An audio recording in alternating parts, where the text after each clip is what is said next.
इस कहानी के सभी पात्र और घटनाएं काल्पनिक हैं, जिसका किसी भी व्यक्ति या घटना से कोई संबंध नहीं है। यदि किसी घटना के साथ इसकी समानता होती है, तो इसे मात्र एक संयोग कहा जाएगा।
दिगंत और अनंत तक गूंजायमान है।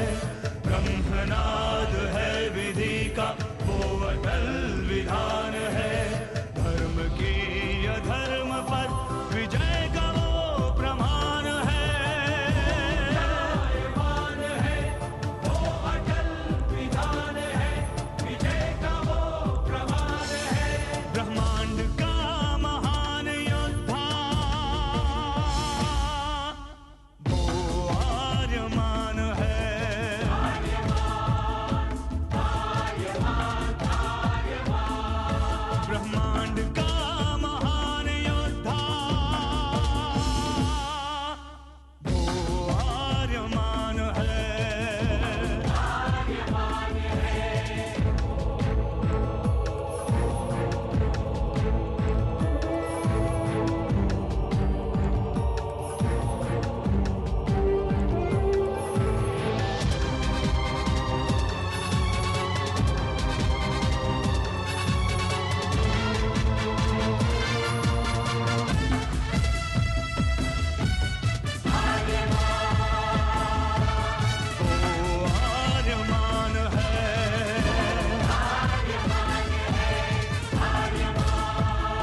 अनंत असीम ब्रह्मांड, अद्भुत विशाल विराट, जहां असंख्य आकाश गंगाएं प्रतिक्षण बनती रहती हैं, मिटती रहती हैं। हर आकाश गंगा में होते हैं अनगिनत तारे, अनेकों सूरज, और सूरज के साथ होता है अपना सौर मंडल, जिसमें रहते हैं अनेकों ग्रह। न जाने कितने सूरज चमके और बुझ गए, न जाने कितने तारे चमके और खो गए, न जाने कितने ग्रह, कितनी पृथ्वियां, कितनी सभ्यताएं बनी, बढ़ी और खो गई समय की इस अनंत धारा में। इन्हीं अनजानी परंतु अमर गाथाओं में से एक है महागाथा ब्रह्मांड के योद्धा आर्यमान की। बहुत समय पहले पृथ्वी से लाखों प्रकाश वर्ष दूर आर्याना आकाश गंगा में एक ग्रह था, थार।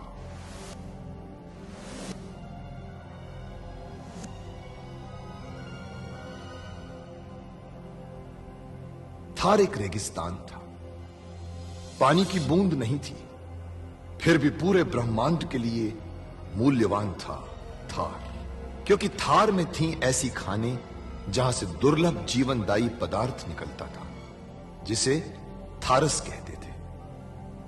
यह किसी भी ग्रह की जहरीली से जहरीली हवा को भी रासायनिक प्रक्रिया से प्राणवायु बना देता था, जीने के लायक बना देता था।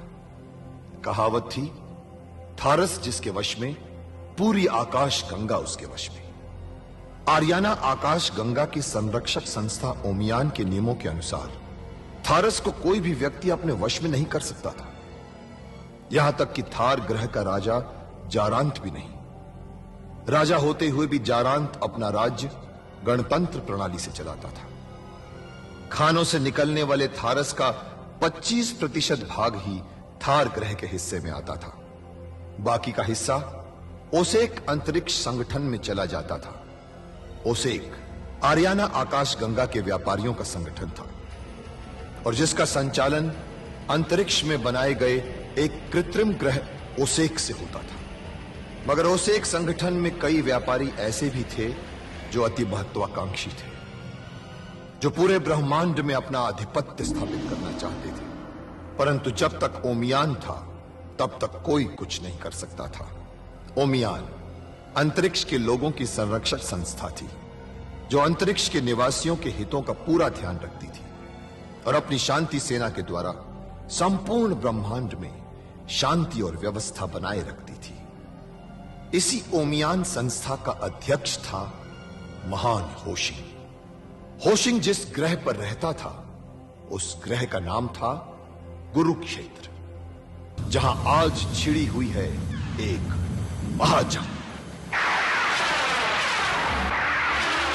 अरे मन, अरे उसका पता लगाने से पहले मेरे भोजन का पता तो लगाओ। चुप कर।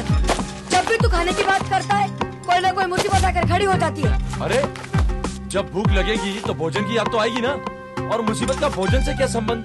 तुम खुद एक मुसीबत हो।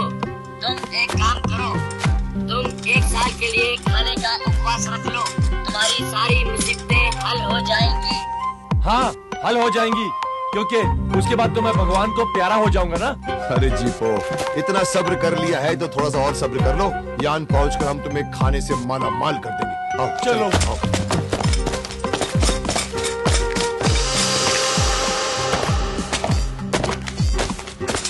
अरे अब और कितनी देर चलना पड़ेगा? जीपो, क्या हुआ? अरे क्या हुआ?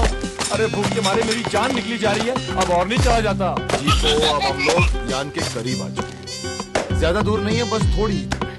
अरे थोड़ी दूर करते करते तो यहाँ तक आ गए, अभी भी थोड़ी दूर। ज्यादा नखरे मत कर। याद कर जीपो, याद कर। एक बार तूने 1 महीने तक खाना नहीं खाया था, न पानी न खाना, और पिताजी को कंधे पर लेकर पूरा रेगिस्तान पार करवाया था। मैंने? हाँ, तूने याद कर। अरे हाँ, मैंने ही कराया था। तो फिर चुपचाप चल, जब सब खाना खाएंगे तभी तुझे खाना मिलेगा, समझे? चलो।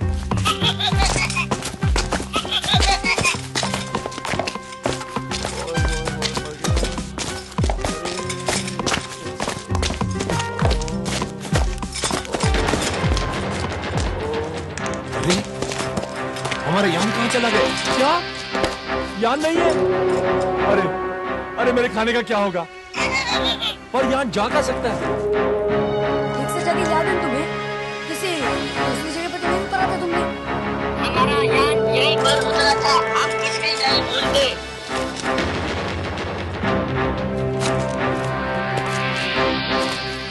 लेकिन यान अपने आप तो नहीं जा सकता।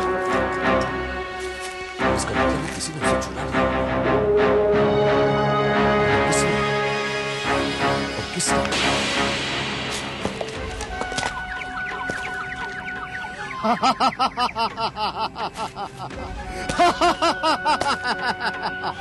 शाबाश शुंबा, ये तुमने बहुत समझदारी का काम किया है। ब्रह्मांड के योद्धा आर्यमान के अंतरिक्ष यान को ही उड़ा लाए। शुंबा, इसके लिए तुम्हें भरपूर इनाम दिया जाएगा। धन्यवाद महाराज लोखान। अब आर्यमान इस ग्रह को छोड़कर कहीं नहीं जा पाएगा और मैं उसे महासामंत नारद को सौंप दूंगा। शुंबा, यहाँ के चप्पे चप्पे पर अपने आदमियों को फैला दो और आर्यमान के एक एक पल की खबर मुझे दो। अब हमें कोई ऐसी चाल चलनी पड़ेगी कि आर्यमान अपने घुटनों के बल चलता हुआ मेरे पास आएगा। हाँ? तुम्हारे खाने का इंतजाम है। वो देखो। हाँ?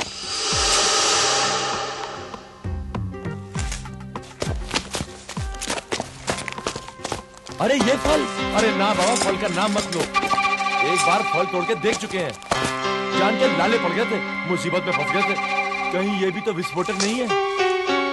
जीपो के सोचने में दम है विनू। सावधानी तो बरतनी ही होगी। प्रभु, अपनी आंखों से देखो, इसमें कहीं विस्फोटक पदार्थ तो नहीं?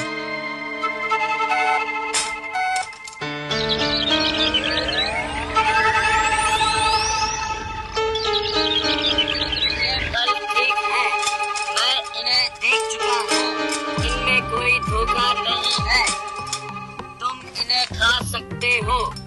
अभी खिलाती है तुम्हें चिको।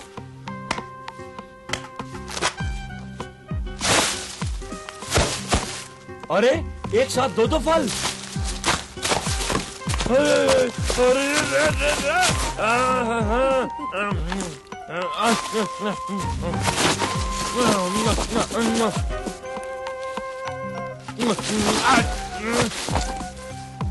शुक्र है मुझे मनुष्य नहीं बनाया, कितना भूखा होता है ये मनुष्य।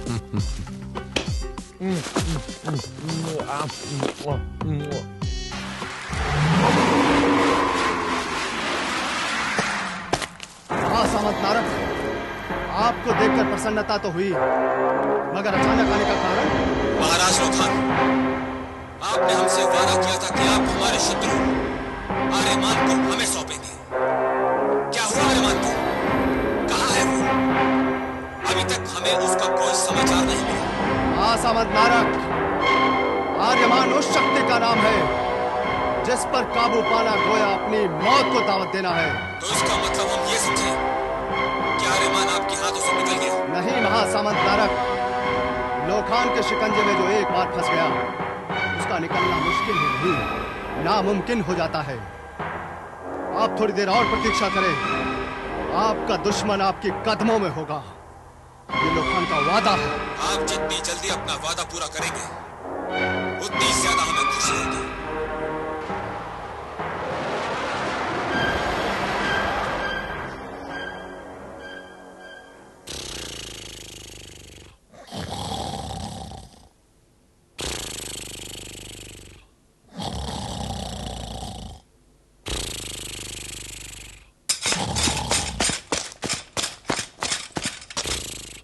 कैसा जानवर है, खाता है और सोता है।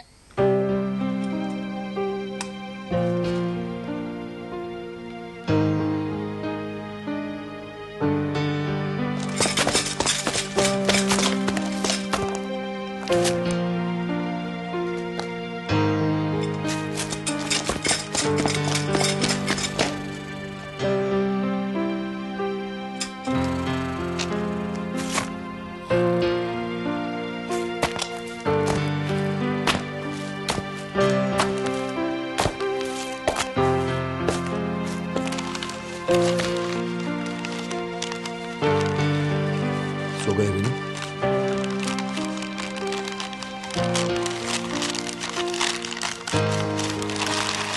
मैं जानता हूं कि अपने चाचा लोखान के प्रति बदले की भावना इसकी भी पूरी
तलवार चलाना सीखना होगा। सीखूंगा, अवश्य सीखूंगा, मगर ये तलवार चलाना मुझे तुम सिखाओगे।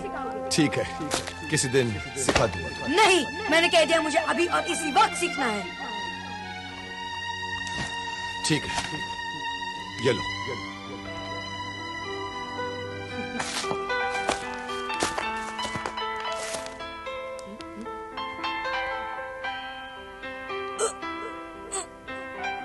ये ऐसे नहीं खुलेगी वीनू, इसका एक खोलने का तरीका होता है। वही तरीका तो सीखना चाहता हूँ आर्यमान, क्योंकि जब जमीन के नीचे उन दैत्यों को मारने के लिए तुम्हारे उस विद्युत तलवार को इस्तेमाल करना चाहा तो वो नहीं खुली थी। ठीक है, मैं तुम्हें बताता हूँ। देखो, इसे पकड़ते वक्त यहाँ तो मजबूती रहती है, मगर एक कलाई पर ढीला पड़ जाता है, लचक रहती है, ताकि दुश्मन से लड़ते वक्त तुम्हारी कलाई इतनी लचकदार होनी चाहिए कि हर दिशा में तुम तलवार को घुमा सको। समझ गए? तो पकड़ते वक्त यहाँ पर मजबूती और यहाँ पर लचकदार, और फिर इसे यहाँ से दबाना पड़ता है, लेकिन इसके लिए साधना की आवश्यकता है। इतना आसान मत समझो इसे। देखो, देखा? वाह! और फिर इसे बंद करते समय भी उसी तरह से यहाँ पर मजबूती और यहाँ पर लचकदार, और इसे दबाते ही देखा बंद हो गया। अरे इसमें कौन सी बड़ी बात है आर्यमान, ये तो बहुत आसान है, मैं भी कर सकता हूँ। करो करो।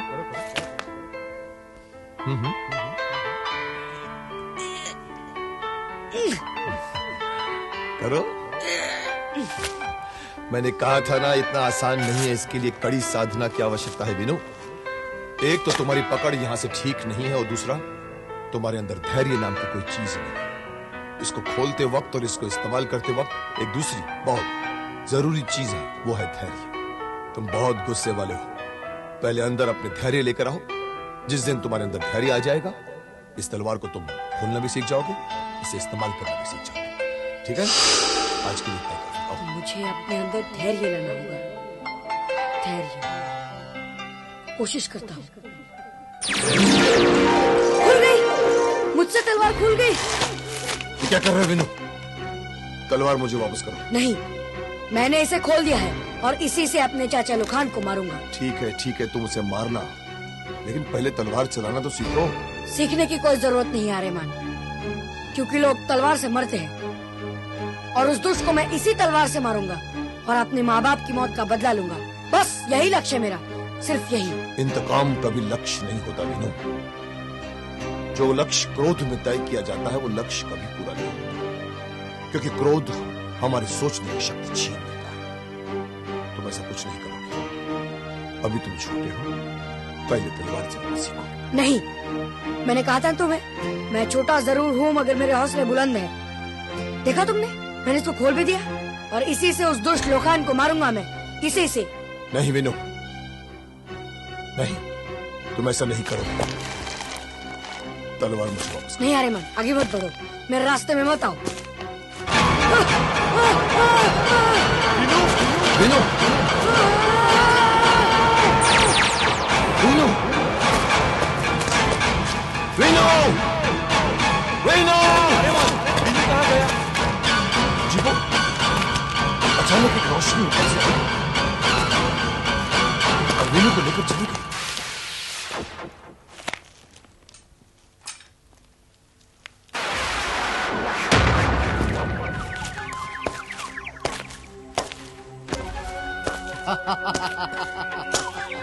कैसे हो भतीजे?